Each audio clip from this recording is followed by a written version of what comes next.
오늘의 말씀 마태복음 15장 21절에서 28절입니다. 예수께서 거기서 나가사 두로와 시돈 지방으로 들어가시니 가나안 여자 하나가 그 지경에서 나와서 소리질러 이르되 주 다윗의 자손이여 나를 불쌍히 여기소서 내 딸이 흉악하게 귀신 들렸나이다 하되 예수는 한 말씀도 대답하지 아니하시니 제자들이 와서 청하여 말하되 그 여자가 우리 뒤에서 소리를 지르오니 그를 보내소서. 예수께서 대답하여 이르시되 나는 이스라엘 집에 잃어버린 양 외에는 다른 데로 보내심을 받지 아니하였노라 하시니 여자가 와서 예수께 절하며 이르되 주여 저를 도우소서. 대답하여 이르시되 자녀의 떡을 취하여 개들에게 던짐이 마땅하지 아니하니라. 여자가 이르되 주여 올소이다마는 개들도 제 주인의 상에서 떨어지는 부스러기를 먹나이다 하니 이에 예수께서 대답하여 이르시되 여자여 내 믿음이 크도다 내 소원대로 되리라 하시니 그때로부터 그의 딸이 나으니라. 아멘. 네. 주님이 주시는 은혜로 충만하시기를 바랍니다. 우리나라도 그렇지만 이웃나라하고 친하게 지내기가 쉬운 일은 아니죠. 근데 어느 나라, 전 세계 어느 나라든 이웃나라끼리 친한 곳은 별로 없는 것 같아요. 너무 잘 알아서일 수도 있고 오랜 역사기간 동안에 또 서로 얽혀 있다 보니까 이웃나라 사이의 관계가 좋지는 않습니다. 유대인들도 마찬가지죠. 지금도 뭐 유대인들 이스라엘이 이웃나라들과 별로 안 좋은데 예나 지금이나 비슷했던 것 같아요. 유대인들은 주변 사람들과 좋은 관계를 맺고 사는 게 쉽지 않았어요. 유대인들이 유별나서라기보다는 유대인들이 가지고 있는 종교적인 신념이 그런 이유였다라고 생각이 들어요. 왜냐하면 유대인들은 한 분 하나이신 하나님을 섬겼고 하나님 외에는 다른 신을 인정하지 않는 민족이었잖아요. 그러다 보니까 이웃 나라들과 좋은 관계를 맺을 수가 없었어요. 많은 갈등과 여러 가지 어려움이 있었죠. 특별히 이스라엘 백성들이 가졌던 이웃 사람들하고 좀 친하게 지내지 못하게 됐던 생각 중에 하나가 뭐냐 하면 하나님 앞에서의 정결한 삶, 거룩하신 하나님 앞에서 이스라엘 백성들만이 정결하다라고 하는 생각이 가장 큰 원인이라고 볼 수 있어요. 우리만이 하나님의 백성이요 우리만이 하나님 앞에 거룩한 백성이요 우리만이 정결한 자들이다 라고 하는 이 생각이 어떤 면에서 보면 이웃과 좋은 관계를 맺지 못하는 이유였겠죠. 오늘 우리가 읽은 이 마태복음 15장 21절의 한 가나안 여인의 이야기를 다루기 바로 앞서 15장 1절부터 20절이 바로 그걸 이야기해요. 그 정결과 부정에 대한 이야기를 해요. 정결과 부정. 이스라엘 백성들 앞에서 예수님께서 정결함이 무엇이고 정결하지 않음이 무엇인가를 이야기를 하시는 장면이 등장을 합니다.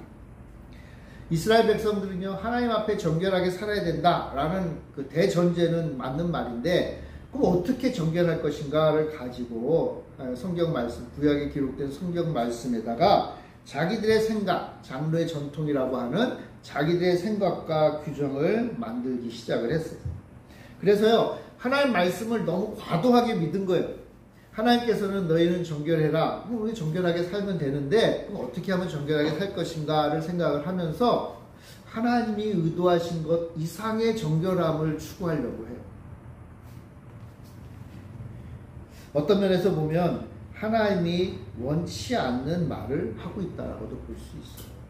이 우리가 굉장히 조심해야 될 부분 중에 하나예요. 하나님을 잘 섬기고 말씀대로 산다고 하는 사람들이 빠지기 쉬운 함정이에요.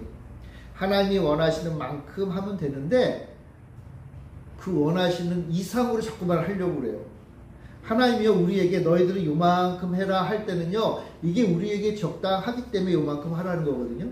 근데 그거 다 한 사람들이 항상 더 해야지 왜요? 더하면 하나님이 칭찬해 주실 거라고 착각을 하는 거예요. 또는요 더하면요 자기보다 못한 사람들을 좀 낮춰볼 수 있는 여유가 생기잖아요. 그러니까 사람들은요 하나의 원치 않는 것 이상으로 자꾸만 하려고 해요. 이 정결의 문제도 마찬가지였어요. 그래서요 이 유대인들은요 이방인들이 정결하지 못한 백성이고 종교적으로 합당치 않은 것이라는 것을 생각을 하면서 점점 그걸 더 과도하게 주장을 하는 거예요. 그러나 예수님은 이러한 모습을 우리 읽진 않았지만 15장 14절에 이런 말씀을 하세요. 맹인이 되어 맹인을 인도하는 자다. 여러분 잘 아셔야 될 게 있어요. 우리가 하나님 앞에 거룩한 백성이고 정결한 자로 살아야 되잖아요. 그죠? 또 하나님 우리를 거룩한 자로 부르셨고 정결하다 우리의 모든 죄가 다 용서받았다고 말씀하세요. 거기까지예요. 사실은 우리가 거기에다가 더 얹어놓을 게 없는 거예요. 우리가 거룩한 백성인 이유는요, 하나님께서 우리에게 거룩의 옷을 주셨기 때문에 우리가 거기서 입고 있으니까 거룩할 뿐이고요. 우리가 정결한 이유는요, 내가 열심히 세수하고 목욕해서 정결한 게 아니라 예수 그리스도의 피로 우리를 정결하다라고 하나님께서 인정해 주시는 거예요. 아직 우리는 부족한 부분이 많아요. 우리가 이 땅에 사는 동안에는 우리는 아직 거룩하지 못한 삶을 살고 정결하지 못한 삶을 사는 거예요. 물론 더 열심히 사는 사람이 있고 더 거룩하고 정결을 유지하면서 살려고 최선을 다하는 사람들도 있어요. 우리가 그걸 또 추구해야 되죠. 하나님의 백성들은 거룩하고 정결하게 살아야 돼요. 그런데 내가 거룩하고 정결하게 사는 것이 또 다른 사람을 정죄하는 도구가 되어서는 안 된다는 거예요. 내가 이만큼 거룩한데 너 왜 너는 그 모양이야? 이렇게 말을 할 권리가 우리에게는 단 하나도 없다는 거예요. 그런데 유대인들은 어떻게 했어요? 그렇게 살았다는 거예요. 자, 우리가 더 거룩해. 우리가 더 정결해. 유대인들 안에서도요. 대제사장들, 서기관들, 바리새인들은 우리가 더 거룩하고 우리가 더 정결해 하면서 그렇지 못한 평범한 백성들 그 사람들을 어떻게 보면 낮춰보고 헐뜯고 비방하고 심지어는 하나님의 백성에서 탈락했다라는 말을 하고 있었던 거예요. 예수님은 이 말씀을 결코 인정하지 않으셨던 거예요.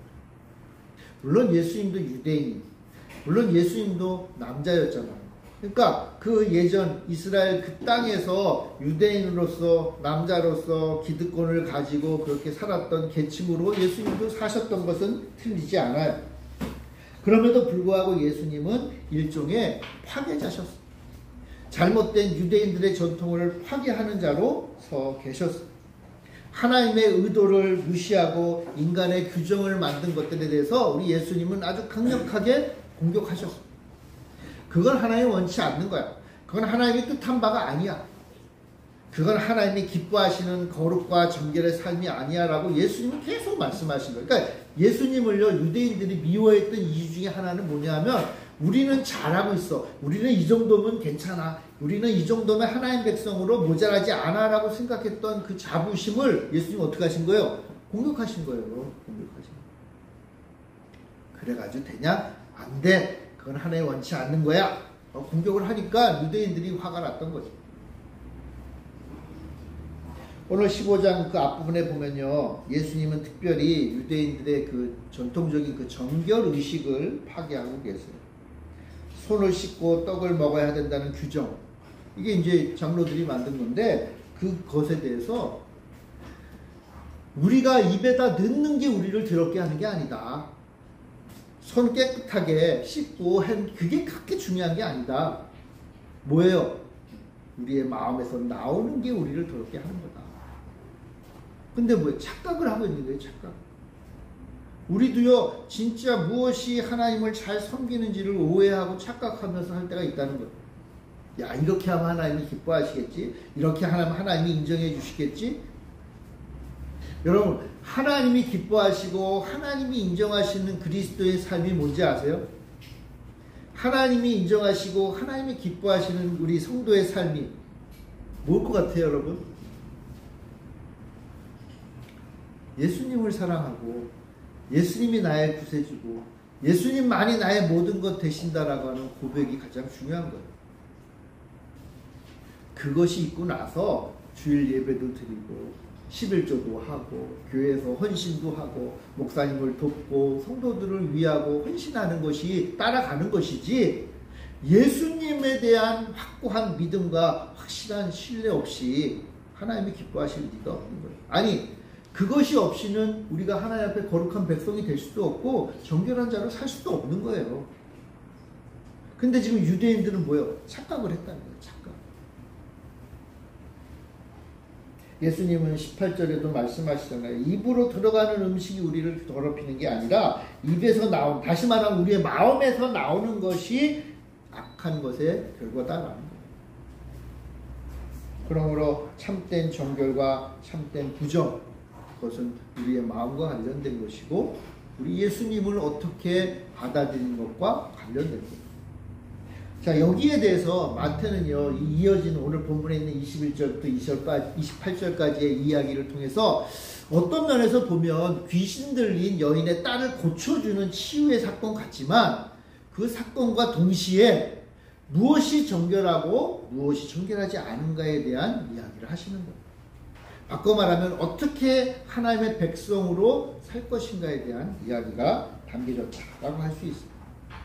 자, 예수님이요, 이제 예루살렘에서 유대인들과 이 논쟁을, 정결에 대한 논쟁을 하신 다음에 이제 유대인이 아닌 이방 사람들이 사는 지역으로 가세요. 그걸 21절에 보면요, 예수께서 거기서 나가서 두로와 시돈 지방으로 가셨다 그랬어요. 이것은 이스라엘, 북이스라엘의 위쪽 지역입니다. 거기는 유대인들이 좀 상대적으로 적은 지역이고 이방인들이 많은 지역이에요. 아마도 예수님은요, 유대인들하고 좀 한바탕 좀 하셨잖아요. 그죠? 논쟁을 하니까 좀 힘드셨던 것 같아요. 그래서 잠깐 좀 쉬고 싶으셔서 유대인들이 없는 좀 위쪽 지역, 예수님의 고향인 베들레헴 더 위쪽으로 올라가십니다. 근데 그곳에서 예수님을 찾는 사람들이 몰려들기 시작해요. 그 가운데 한 여인이 있는데 그 여인은 오늘 마태복음에는 기록이 되어 있지 않지만 똑같은 사건을 기록한 마가복음에 의하면 그녀는 헬라인이고 수로보니게 족속이다. 이방인이죠. 그리고 귀신 들린 딸이 있었다라고 얘기해요. 그녀는요, 이방인이었어요. 이방인은요, 유대인들에 의해 어떤 대접을 받았는가 하면 본문에도 나오지만 하나님이 없는 사람이고 율법이 없는 사람이고 죄인이고, 그리고 이것에 대한 비유로 개라고 불렸어요. 개. 우리는 그냥 강아지 하면 귀엽잖아요. 그죠? 근데 본문의 단어는 물론 그런 의미, 애완견을 나타내는 단어이기도 하지만 그래도 이렇게 봤든 저렇게 봤든 개는 개인 거예요. 유대인들은요, 이방인들을 개로 여겼어요. 왜 그랬을까요, 여러분? 개라는 말에 담겨져 있는 의미는 뭐냐 하면 이방인들은 부정한 자들이라는 뜻이에요. 이방인들은요, 하나님이 없는 사람들이다. 하나님이 버린 사람들이다. 한마디로 하면 죄인이다. 반대로 말하면 뭐예요? 우리는 저 이방인과 같지 않다. 그런 생각을 가지고 있었던 거예요. 그래서 개라고 부른 거예요, 개라고. 여러분, 로마가, 이 당시 이스라엘을 다스렸던 로마가 얼마나 막강한 나라예요. 선진국이잖아요. 잘 사는 나라 사람들이거든요. 근데 유대인들, 그렇게 유명한 민족도 아니었고 경제적으로 막강한 나라도 아니었고 그냥 어떻게 보면 총독이 와서 다스리는 그런 보잘것없는 나라였는데 그 사람들이, 유대인들은 하나님에 대한 자부심이 있었던 거예요. 그래서 이방인들을 뭘로 불러요? 심지어는 로마 사람들을 개라고 불렀다는 거예요.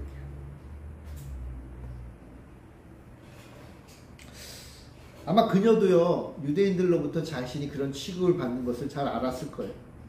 유대인들은 대놓고 얘기했으니까.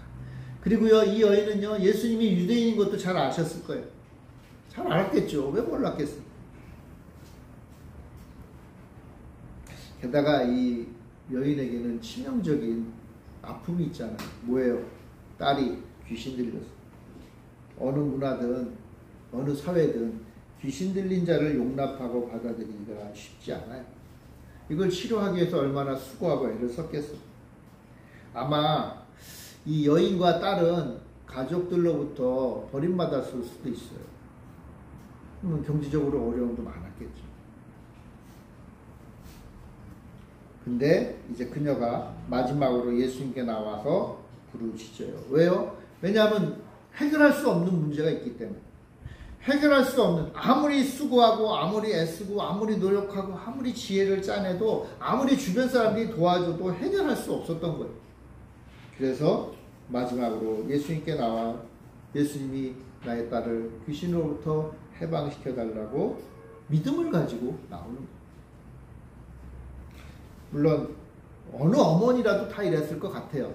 어머니들은 다 이랬을 것 같아요. 어느 시대나. 근데 이 귀신 들린 딸을 가진 어머니는 그저 어머니로서 할 수 있을 정도를 넘어선 거예요. 왜냐하면 자신을 개로 취급하는 유대인 앞에 가서 살려달라고 도와달라고 빌어야 되는 거니까. 그 시대 문화와 상황에 맞지 않는 거예요. 오늘 우리가 이런 본문을 쭉 보면요, 제자들이요, 이 여인이 와서 예수님한테 살려주세요, 우리 딸 좀 고쳐주세요 하는 소리를 듣고 제자들이요, 예수님이 무시하고 가시니까 제자들이 뒤에서 그 쫓아오는 여인의 소리를 듣고 짜증이 났던 것 같아요. 짜증. 그래서 예수님 앞에 어떻게 좀 이렇게 해서 좀 보내세요, 이렇게 얘기하는. 그러니까 이게 그 당시 유대인들의 기본적인 생각이었던 거예요. 근데 여인은 어떻게 해요? 뭐 눈치가 없었겠어요? 그러나 지금 눈치 볼 때가 아닌 거죠. 내가 힘들고 어렵고 죽게 됐는데 무슨 눈치를 봐요. 그죠? 여러분, 내가 지금 그냥 목숨이 코앞에 닥쳐 있는데, 어려우면 내가 해결할 수 없는 문제가 내 코앞에 닥쳤는데 무슨 눈치가 있고 무슨 체면이 있고 염치가 있어요. 이 문제를 해결해 줄 수 있는 분이 내 앞에 있다면 뭐 그런 거 안 따지겠죠. 얘는 지금 그런 거예요. 그래서 용기를 내어 결단을 한 거예요. 그리고 큰 믿음을 가지고 도전을 한 거예요. 높은 장벽이 있지만 내가 딸을 살려야겠다라는 생각으로 이 부술 수 없는 벽을 넘고자 한 거예요. 그러니까 그런 면에서 이 여인도 파괴자였던 거예요. 파괴자. 그 시대의 벽을 깨부수려고 했던 거예요. 그 시대의 문화와 규례를 파괴해서 자신의 딸과 자신을 살리고자 했었던 거예요. 파괴자. 근데 재밌는 게 여러분, 그녀가 먼저 파괴한 게 바로 예수님의 말씀이었어요. 이 그녀가 파괴한 첫 번째는 예수님이었던 거예요. 예수님도 유대인이라고 아까 그랬죠. 그러니까 유대인은 당연한 어떻게 보면 반응을 한 거예요. 26절에 주님께서 이 여인에게 이렇게 말씀하시죠. 우리 26절 같이 한번 읽어볼까요? 시작.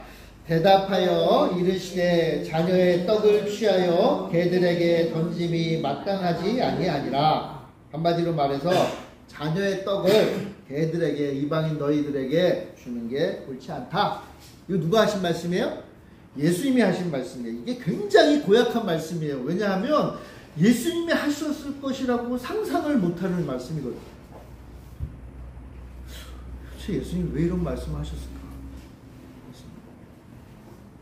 그래서 오랜 세월 동안 성경을 해석하려고 하는 많은 분들이 머리를 싸매고 고민하면서 다양하게 해석을 해요. 뭐냐면, 예수님이 여인의 믿음을 시험한 거다. 근데 왜 하필이면 지금 시험을 해요? 지금 이게 시험할 때가 아니잖아요. 아니, 지금 딸 때문에 그 고통받는 사람을 앞에 무슨 시험을 해요? 그렇잖아요. 위로하고 도와주지는 못하고 무슨 시험을 하겠어요? 또 어떤 분들은요, 구원의 우선적인 순서가 유대인이 먼저고 이방인이 나중이니까. 근데 그거는 총체적인 틀이고, 지금 구원이 필요한 사람이 바로 코앞에 있는데 이게 당신 국적이 어디예요? 뭐 유대인이에요? 이방인이에요? 확인합니까? 그게 아니잖아요.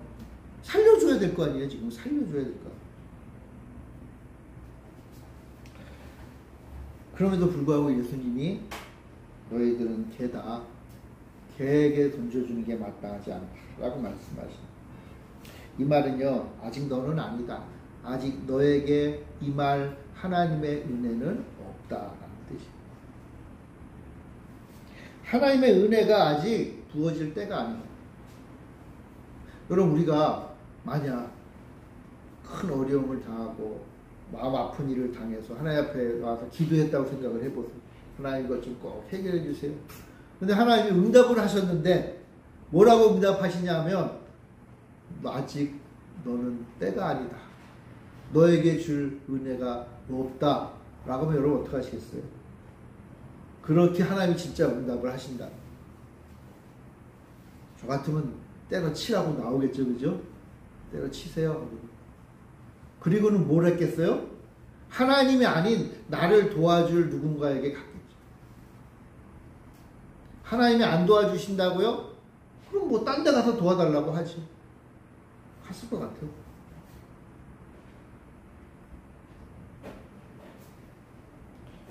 근데 이 그녀가 이것도 참 대단한 고백이에요. 예수님의 말씀에 토를 달았어요. 예수님의 말씀이 틀리다고 얘기한 거예요.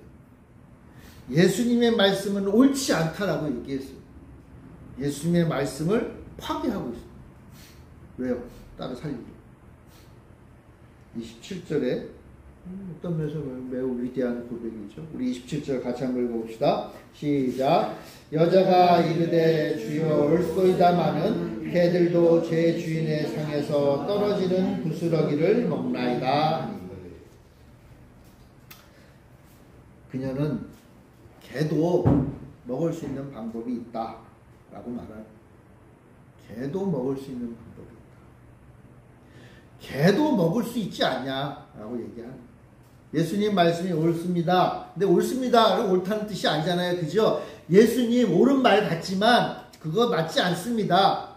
개도 먹을 방법이 있지 않습니까? 개도. 당신이 저를 개라고 부르는데 그렇지만 개도 먹을 방법이 있지 않습니까? 그러니까 난 먹겠다는 거예요. 난 먹겠다는 거예요. 나는 하나님의 은혜를 지금 먹어야겠다는 거예요.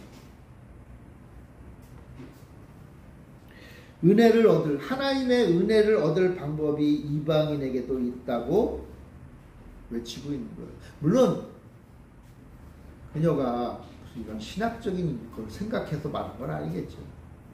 유대인뿐만 아니라 이방인도 다 하나님의 은혜 가운데 있을 수 있다, 그런 생각을 한 건 아닌데, 그녀는요 어쨌건 예수님의 말씀, 그 시대에 맞는 예수님의 말씀을 거부했어요. 예수님 그건 옳지 않습니다. 진정 옳은 게 있어요. 하나님의 은혜 받는 방법. 하나님의 은혜는 누구에게 임하죠? 정결한 자들에게 임하잖아요. 그죠? 거룩한 자에게. 그러니까 우리 이방인도, 이 개도 하나님의 은혜를 받을 수 있는 방법이 있다는 거예요. 그걸 붙잡고 예수님께 도전하는 거죠. 도전. 그리고 이것을 어떤 면에서 보면 여인의 믿음이라고 할 수 있죠. 여인은요, 개인 나도, 우리도, 우리 딸도 하나님의 은혜를 받을 수 있는 방법이 있다라고 말하고 있습니다. 하나님 앞에 나가서 이 정도 참 용기와 배짱을 가지고 기도하는 것도 참 부럽다는 생각도 들었어요. 우리가 하나님 앞에 기도할 때요, 하나님이 왜 우리를 구원하시고 왜 우리를 지켜주시고 왜 내 기도에 응답하셔야 되는지에 대한 이러한 믿음의 고백, 이게 참 필요하다는 생각이 들어요. 하나님 저를 살려주셔야 됩니다. 하나님 저에게 은혜를 주셔야 됩니다. 왜 내가 하나님으로부터 놀라운 능력을 받아야 됩니까? 왜 내가 하나님의 위대한 일을 해야 됩니까? 왜요? 왜 그렇죠? 내가 개이기 때문에, 내가 개 같은 그러한 연약한 존재요, 의미 없는 존재고 하나님으로부터 저주받은 존재지만 그래도 그 개에게도 하나님의 은혜가 임할 수 있다라고 외치는 거예요. 왜요? 그것이 하나님의 뜻이니까. 하나님의 뜻이니까. 하나님 앞에 위대한 자는요, 하나님 앞에 섰을 때 위대한 자는요, 하나님 앞에 가장 보잘것없는 자예요. 하나님 앞에 내가 먼지와도 같은 자라고 고백하는 자가 하나님께 가장 위대한 자로 설 수 있는 거예요. 왜요? 나는 개다. 그렇지만 나는 은혜를 받기 원한다. 그녀는 자신의 믿음을 말했고, 그리고 그 말이 곧 믿음이었다. 어떻게 보면 흉내낼 수 없는 용기죠. 예수의 말씀마저도 부인하면서 거부하면서 구원의 생명을 얻는 용기를 가졌다고. 그러니까 예수님이 이 여인의 말을 듣고 앞에는 무슨 생각으로 걔에게 뭐 줄 수 없다라고 하셨는지는 솔직히 잘 모르겠지만, 그러나 여인의 이 말을 듣고 예수님은 놀랍게 감탄하다. 그러면서 말씀하시죠. 내 믿음이 크도다. 복음서에서요, 예수님이 믿음이 크도다라고 한 것은 여기가 유일해. 백부장에게는 유대 사람들 이스라엘에 이만한 믿음을 본 적이 없다고 했는데 어떤 면에서는 그것보다 더 큰 믿음이에요. 예수님은 이 여인의 이 믿음의 고백을 통해서 진정 큰 믿음이 무엇인지를 알려주시는 거예요. 뭐죠, 여러분? 우리는 하나님의 은혜를 받아야 될 개 같은 존재다.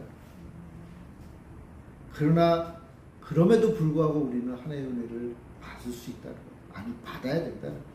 받아야 산다는 거예요. 하나의 은혜를 받아야만 우리는 살 수 있다. 살 수 있다. 주인의 상에서 떨어지는 것이라도 먹어야 우리는 살 수 있다는 거예요. 먹어야 살 수 있다.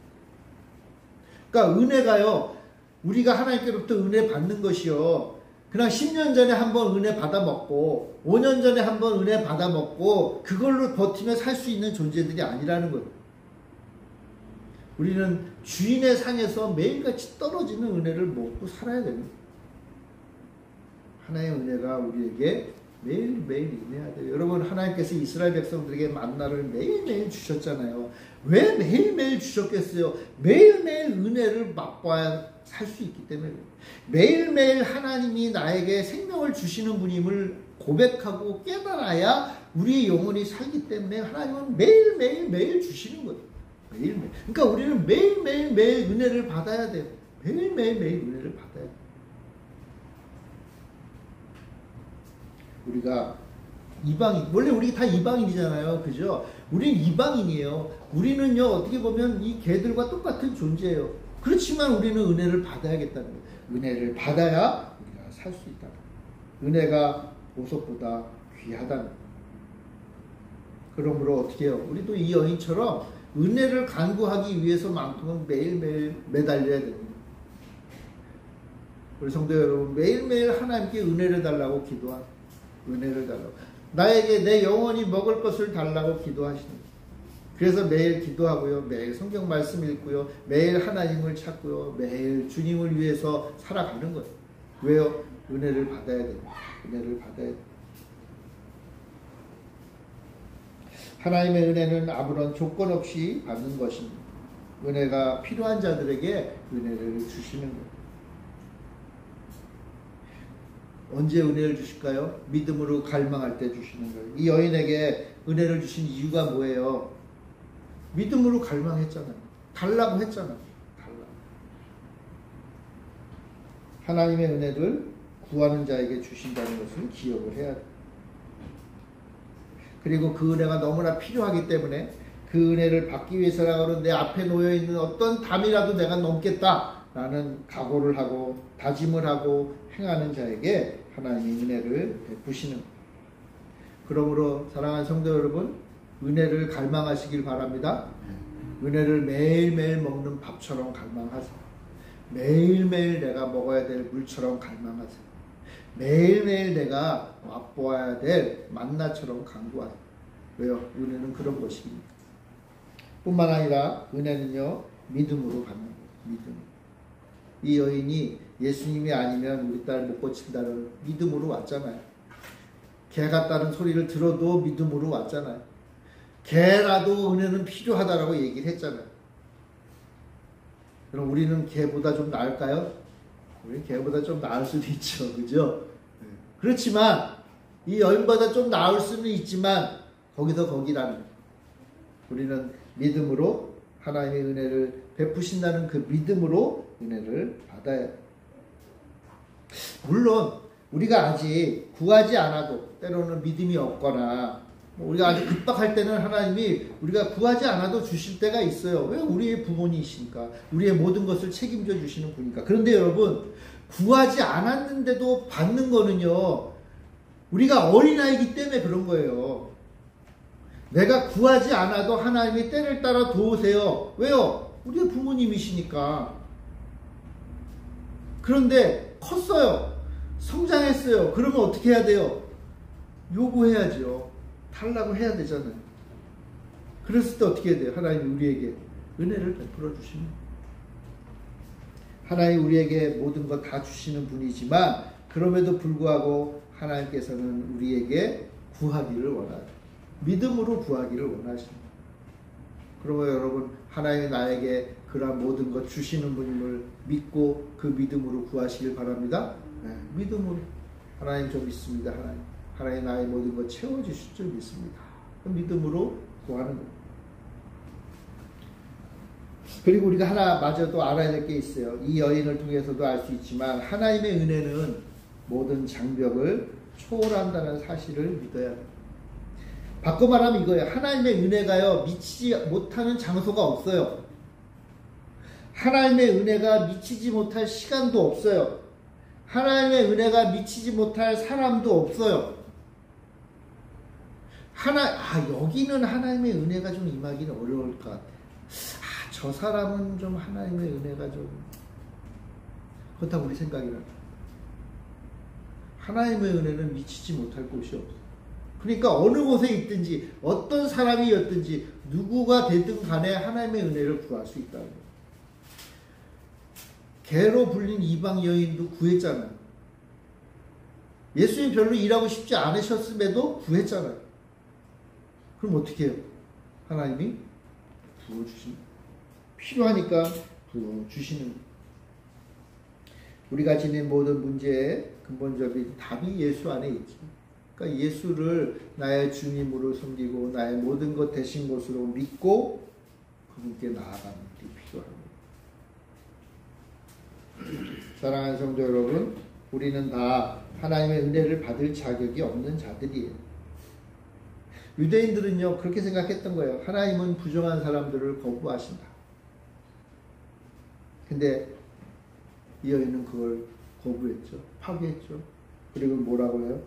불량품이지만 우리는 하나님의 은혜로 산다. 필립 얀시라고 하는 아주 유명한 목사님이 계신데 이분이 이런 말을 했어요. 우리는 다 불량품이다. 하지만 하나님은 어쨌거나 우리를 사랑하신다. 우리는 다 불량품이에요. 좀 오늘 본문에 있는 표현으로 말하면 우리는 다 그냥 개들이에요, 개.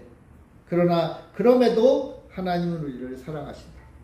하나님은 우리를 사랑하신다. 우리는 허물이 많은 사람들이고 우리 교회는 부족한 게 너무나 많은데 그러나 하나님은 우리를 사랑하신다. 이 고백을요, 하나님이 가장 기뻐하신다는 거예요. 이 고백에서부터 하나님은 역사를 하시는 거예요. 하나님 앞에 자고해서 이걸 할 수 있고 내가 이 정도 되고 내 창고에는 이게 쌓였고 이거를 통해서는 하나님은 일을 하시지 않는 거예요. 그러나 나에게는 아무것도 없고 나의 창고는 비어있고 내가 할 수 있는 능력이 아무것도 없고 그러나 오직 우리 주님만이 모든 것을 하실 수 있다는 그 고백에서 하나님은 역사를 이루어 가시는 거예요. 그러므로 우리는 주님께로 나오기만 하면 환영을 받는 존재들이에요. 여러분, 우리는 세상에서 불량품이고 세상에서는 어떤 면에서는 개예요. 그러나 그 불량품, 그 개가 나의 모든 걸 해결해 주실 분은 우리 주님밖에 없다는 고백과 믿음을 가지고 주님 앞에 나오면 역사는 시작된다는 거예요. 이게 가장 중요한 거예요. 우리 교회 성도님들도 가장 중요한 게 이거예요. 여러분들이 일상생활 속에서 어디 있든지 어떤 상황에 처해 있든지 내가 주님 앞에 나아가 주님으로부터 은혜 받아야만 산다 라는 생각으로 살면 하나님은 이제 기뻐하시고 우리들을 통해서 역사하신다. 예수님만이 개 같은 우리도 은혜를 얻을 수 있는 유일한 길임을 잊지 마시기를 바랍니다. 여러분, 개들도 먹을 방법이 있다는 거예요. 그게 복음이에요. 개들도 먹을 방법이 있네. 이 복음이 우리에게 임하고 이 복음으로 우리 모두가 사는 귀한 성도님들 되시기를 바랍니다. 기도하겠습니다. 사랑의 주님, 우리는 참으로 부족한 존재일 뿐임을 고백합니다. 우리가 다 불량품 같은 인생들이지만 그러나 오직 주님만이 나의 모든 것 되심을 고백하는 그 순간 우리를 통하여 위대한 일을 이루어 주실 줄 믿습니다. 오직 내가 날마다 주님으로부터 은혜 받는 자가 되기를 원하며 그 은혜만으로 사는 우리 모두가 되게 하여 주시옵소서. 그래 하나님의 기쁘심을 얻는 자, 하나님께 영광을 돌리는 귀한 백성, 귀한 인생들이 되게 하여 주시옵소서. 감사드리며 예수님의 이름으로 기도합니다. 아멘. 아멘.